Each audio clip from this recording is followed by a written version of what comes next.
Dear student, आज हम चर्चा करेंगे मध्यकालीन भारतीय समाज के अंतर्गत मुगलकालीन भारतीय समाज पर।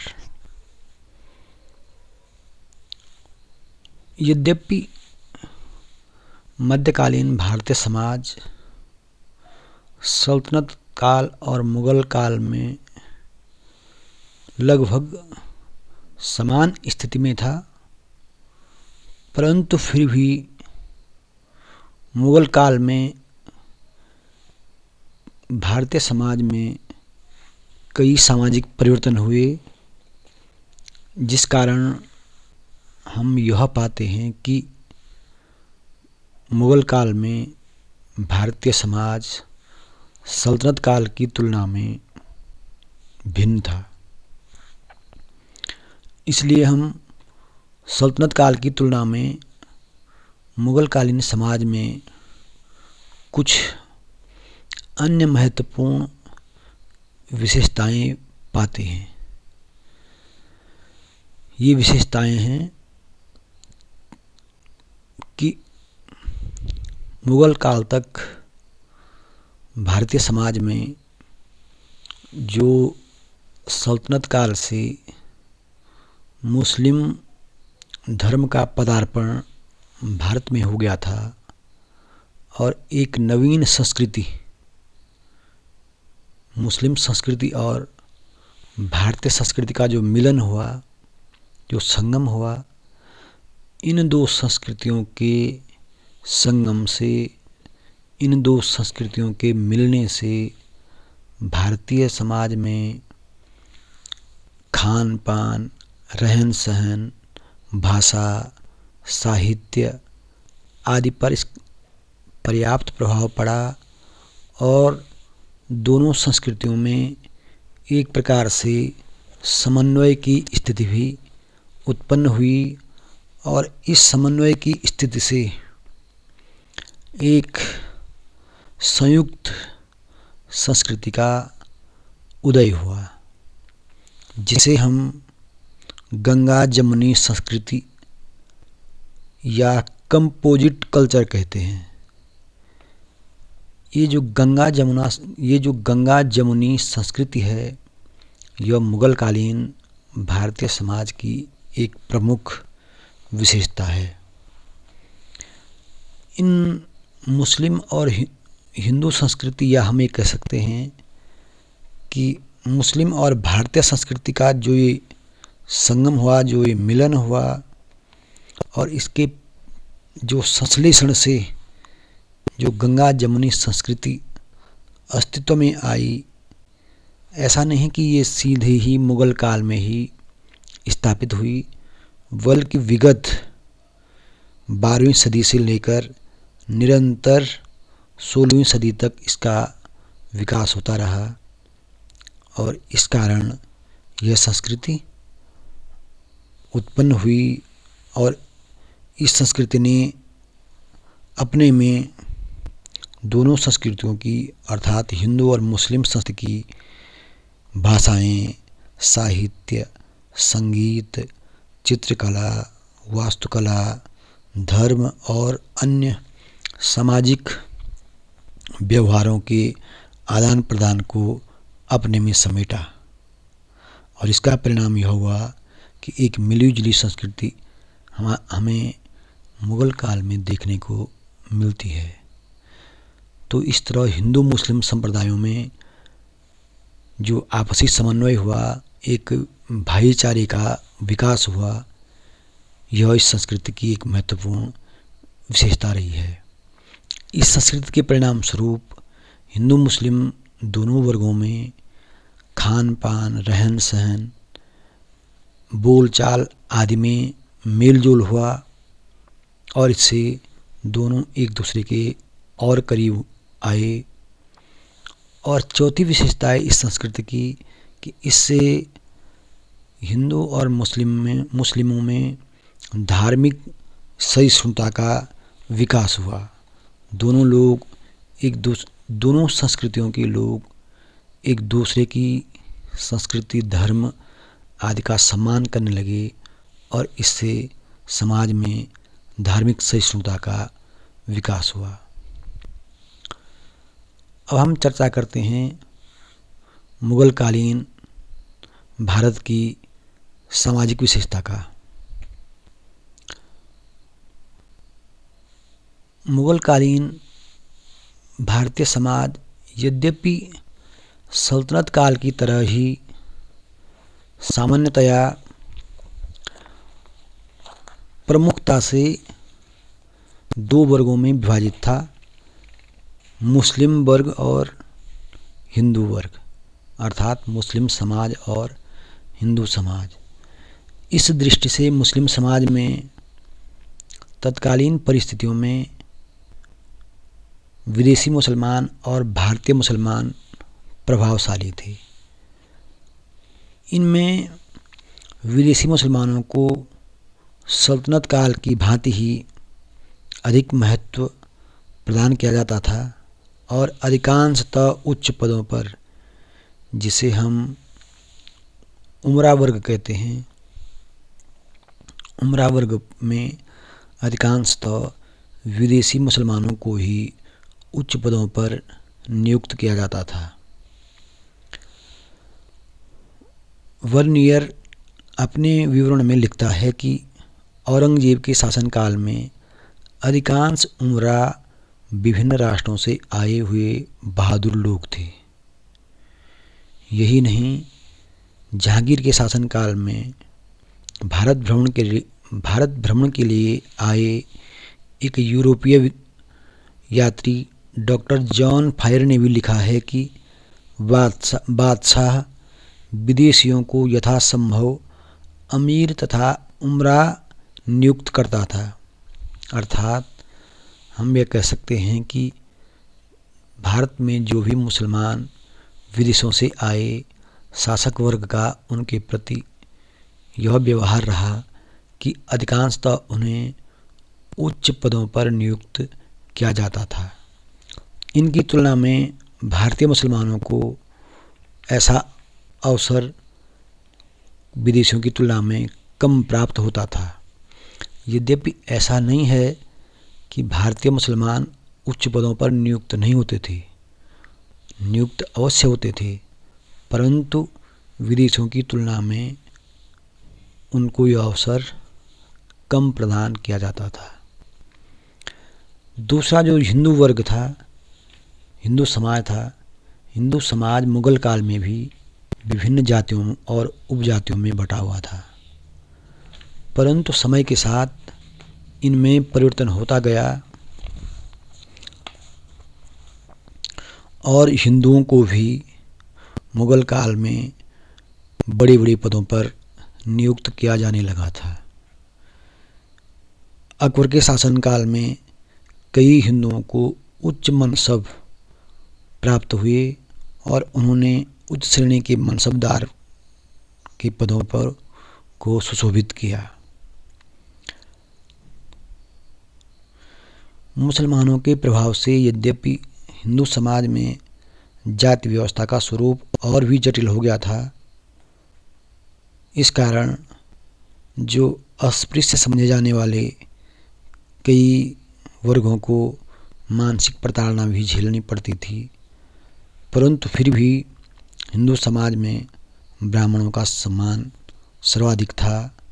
राजपूत वर्ग की सैनिकों के रूप में ख्याति सर्वत्र प्राप्त थी और कायस्थ वर्ग का दरबार में उच्च पदों पर उन्हें नियुक्त किया जाता था। इसके अतिरिक्त हिंदू समाज में ज्योतिषियों, कवियों और विद्वानों को भी योग्यता अनुसार दरबार में सम्मान प्रदान किया जाता था। यद्यपि अकबर ने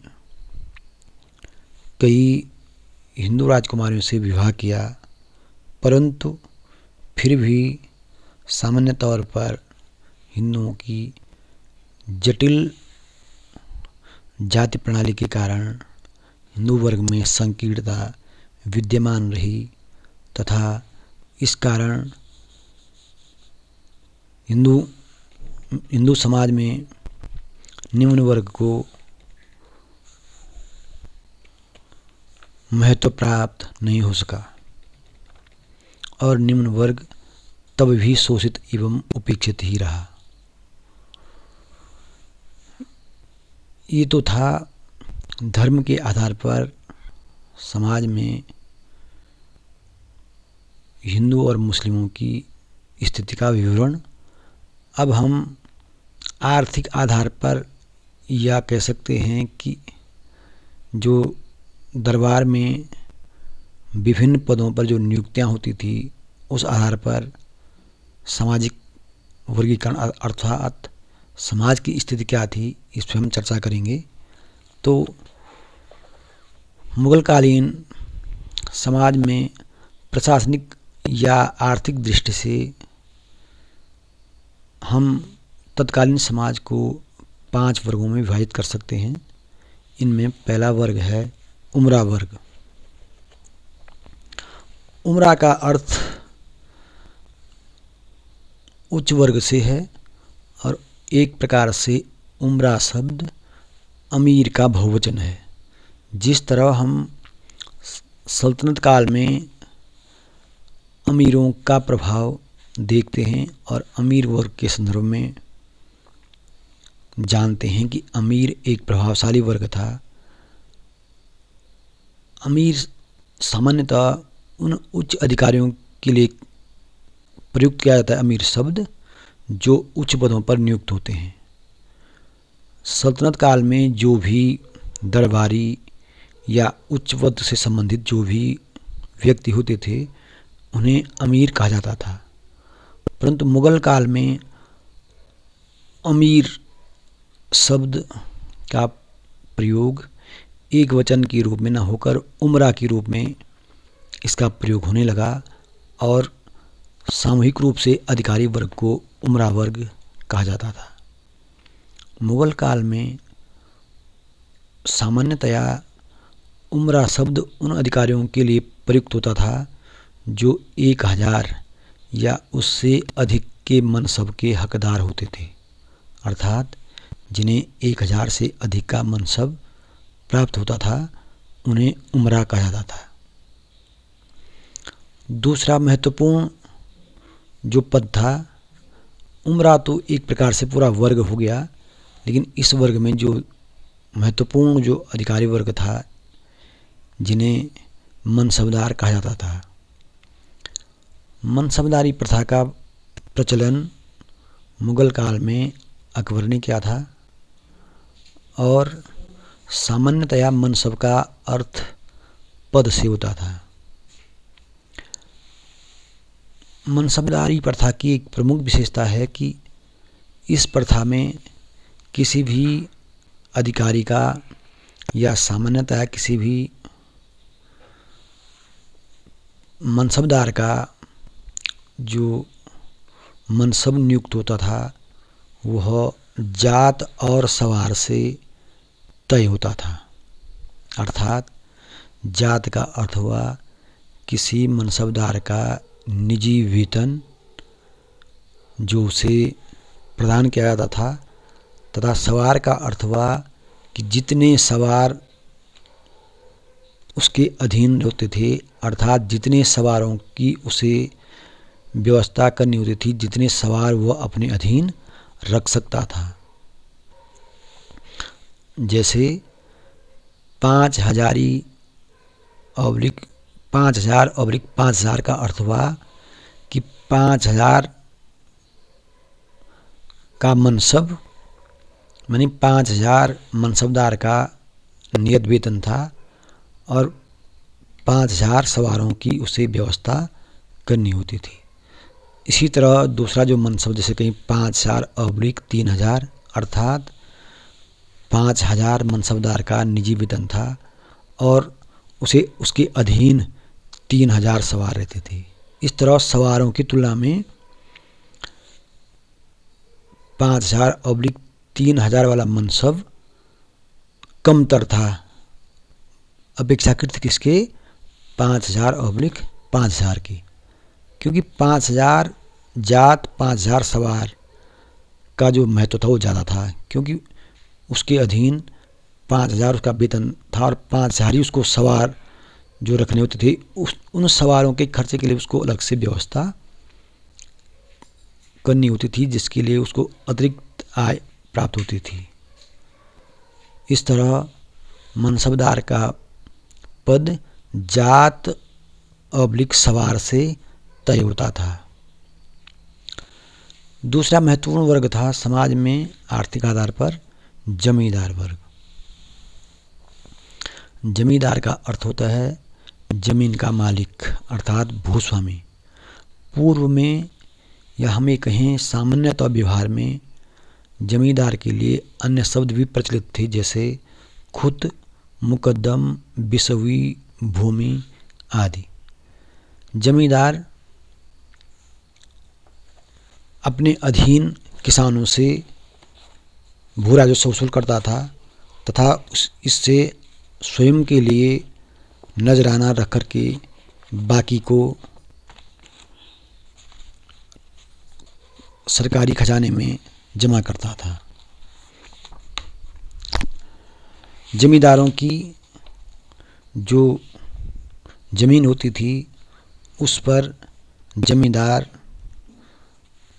अपने लिए जैसे उत्पादन में हिस्सा, जिसे महसूल कहते थे या हासिल कहते थे, रसूम ए जमींदारी अर्थात जमींदारी हकूक या हक ये मिल्कियत आदि स्वयं के लिए नजराने के रूप में वसूल करते थे तथा काश्तकारों से माल गुजारी वसूल करते थे, जिन्हें वह एक निश्चित रकम अधिकारियों को देते थे अर्थात शाही खजाने में जमा करते थे। चौथा जो महत्वपूर्ण वर्ग था उसमें कृषकों का वर्ग था, क्योंकि सामान्यतया मध्यकाल में आय का मुख्य स्रोत कृषि ही था और कृषि से जो भू राजस्व प्राप्त होता था उसी भू राजस्व से राज्य का तमाम व्यय भार वहन होता था। मुगल काल में सामान्यतया कृषकों के 3 वर्ग थे। इनमें पहला वर्ग था खुद कास्त कृषक। वे कृषक होते थे जो स्वयं भूमि के स्वामी होते थे, अर्थात स्वयं बिना किसी की अधीनता के भूमि जोतते थे और अपनी भूमि पर स्वयं खेती करते थे। ऐसे कृषक सीधे राज्य को लगान अदा करते थे। दूसरे प्रकार के कृषक थे पाईकास्त। वे कृषक होते थे जो दूसरों की भूमि पर खेती करते थे, अर्थात बाहर से आकर के किसी गांव में भारी गांव से आकर के उस गांव का जो कृषक था जो स्वयं खुद कास्त था, उस खुद कास्त की भूमि पर खेती करते थे। ऐसे कृषक पाईकास्त कहलाते थे।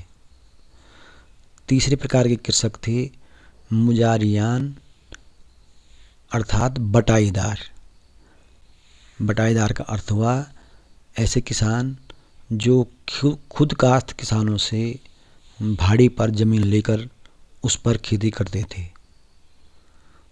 इसी तरह किसानों का एक वर्ग ऐसा भी था जो भूमिहीन था तथा मजदूरी के रूप में या अन्य रूप में कृषकों की भूमि पर खेती करता था। मुगलकालीन समाज की जो अन्य विशेषताएं हैं, उन विशेषताओं में हम यह पाते हैं कि मुगल काल में समाज में महिलाओं की दशा या हिंदुओं की स्थिति पर भी पर्याप्त अनुकूल या प्रतिकूल प्रभाव पड़ा। सल्तनत काल के समान ही मुगल काल में भी समाज में लगभग सभी वर्गों में महिलाओं में पर्दा प्रथा प्रचलित थी।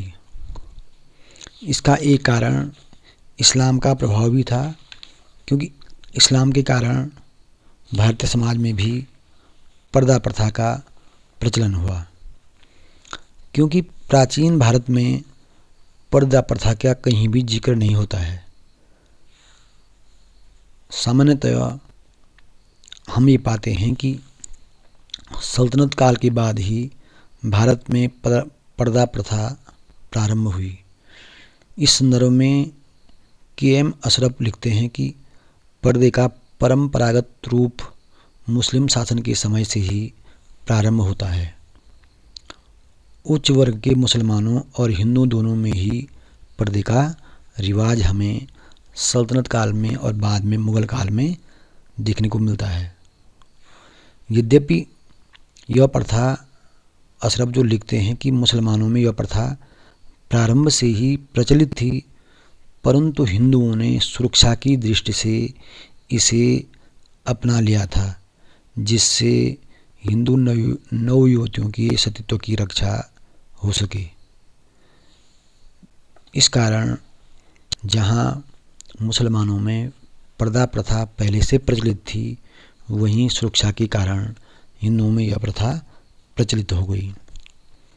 दूसरी प्रथा थी सती प्रथा। सती प्रथा भारत में विद्यमान रही है तथा मध्यकाल से पूर्व में भी यह प्रथा किसी न किसी रूप में अस्तित्व में थी, परंतु भारत में मुस्लिम शासकों के शासन के कारण तथा कई विदेशी शासकों या हमें कई मुस्लिम योद्धाओं या आक्रमणकारियों की काम पिपासा के कारण उनसे सुरक्षा की भावना के से तथा विधवा जीवन की नारकीय यातनाओं से बचने के लिए सती प्रथा और भी प्रचलन में आई। अधिकांशतः भारतीय समाज में विधवाओं का जीवन बहुत ही कठिन और नारकीय जीवन माना जाता था। इस कारण कुछ विधवाएं उस नारकीय यातना से बचने के लिए स्वयं सती हो जाती थी और कहीं को जबरन सती कर दिया जाता था। इस कारण यह दुष्प्रथा मध्यकाल में भारतीय समाज में प्रचलित रही। तीसरी प्रथा थी बहुविवाह। भारत में बहुविवाह का प्रचलन प्राचीन काल से रहा है, परंतु मुसलमानों में भी बहुविवाह का प्रचलन था। शरीयत के अनुसार सुन्नी मुसलमान 4 स्त्रियों से विवाह कर सकता था। इस तरह इस्लाम में बहुविवाह की अनुमति थी और इस कारण भारत में बहुविवाह प्रथा का तेजी से प्रचलन हुआ। और क्योंकि भारत में भी पूर्व से ही यह प्रथा विद्यमान थी, इस कारण मध्यकाल में भारत में बहुविवाह प्रथा प्रचलित रही। इस कारण महिलाओं का जीवन अत्यंत कष्टपूर्ण और नारकीय हो गया था। महिलाओं की दशा में चौथा बिंदु है बाल विवाह। भारत में मुस्लिम आक्रांताओं के प्रवेश के कारण बाल विवाह प्रथा को और भी बल मिला, क्योंकि यद्यपि भारत में पूर्व में भी बाल विवाह प्रथा प्रचलित थी, परंतु विदेशी आक्रमणकारियों या अपनी बालिकाओं को अन्य यातनाओं से बचाने हेतु बाल विवाह प्रथा और भी प्रचलन में आई। इसका कारण यह था कि आक्रमणकारियों की काम पिपासा को शांत करने के लिए और उनसे बचने के लिए, आक्रमणकारियों के अत्याचारों से बचने के लिए लोग बचपन में ही अपनी पुत्री का विवाह कर देते थे। इस कारण मध्यकाल में बाल विवाह को और भी बल मिला। विधवाओं की स्थिति। मध्यकाल में विधवाओं की स्थिति अत्यंत कष्टपूर्ण हो गई थी। यद्यपि हिंदू विधवाओं का जीवन अत्यंत सादगीपूर्ण होता था, परंतु फिर भी उन्हें अनेक बंधनों में रहना पड़ता था। विधवा पुनः विवाह नहीं कर सकती थी, उन्हें अपने सिर के बाल मुड़वा देने होते थे। वे पूर्णतया परित्यक्तता का जीवन व्यतीत करती थी, अर्थात समाज से एक प्रकार से उन्हें समाज में तिरस्कृत जीवन जीना पड़ता था। इस कारण हम कह सकते हैं कि मध्यकाल में विधवाओं की स्थिति अत्यंत लज्जाजनक और कष्टपूर्ण थी। उनका विभिन्न तरह से उनका शोषण किया जाता था। यद्यपि मुगल काल में हम यह पाते हैं कि अकबर के बाद मुगलकालीन शासकों ने धार्मिक कट्टरता के स्थान पर सहिष्णुता का भाव अपनाया और अकबर के शासनकाल को हम इस हेतु विशेष महत्व प्रदान करते हैं। परंतु फिर भी औरंगजेब जैसे शासकों की धार्मिक कट्टरता का प्रभाव भी भारतीय समाज पर पड़ा और इसका परिणाम यह हुआ कि औरंगजेब की धार्मिक कट्टरता के कारण कुछ समय के लिए हिंदू समाज में एक निराशा का भाव जागृत हुआ। इस तरह हम मुगलकालीन समाज की सामाजिक स्थिति का जो अध्ययन करते हैं उससे हम निष्कर्षतः पाते हैं कि सल्तनत काल की तुलना में मुगल काल में भारतीय समाज में सहिष्णुता की भावना अपेक्षाकृत ज़्यादा आई तथा शासक वर्ग का दृष्टिकोण भी पूर्व काल की तुलना में धार्मिक कट्टरता से कम प्रभावित रहा तथा मुगलकालीन शासकों ने साहित्य, संगीत, चित्रकला, वास्तुकला आदि को पर्याप्त महत्व दिया, जिस कारण भारत में एक जो मैंने पूर्व में कहा था कि गंगा जमुनी संस्कृति का विकास हुआ और बाद के समय में भी इसका प्रभाव हम भारत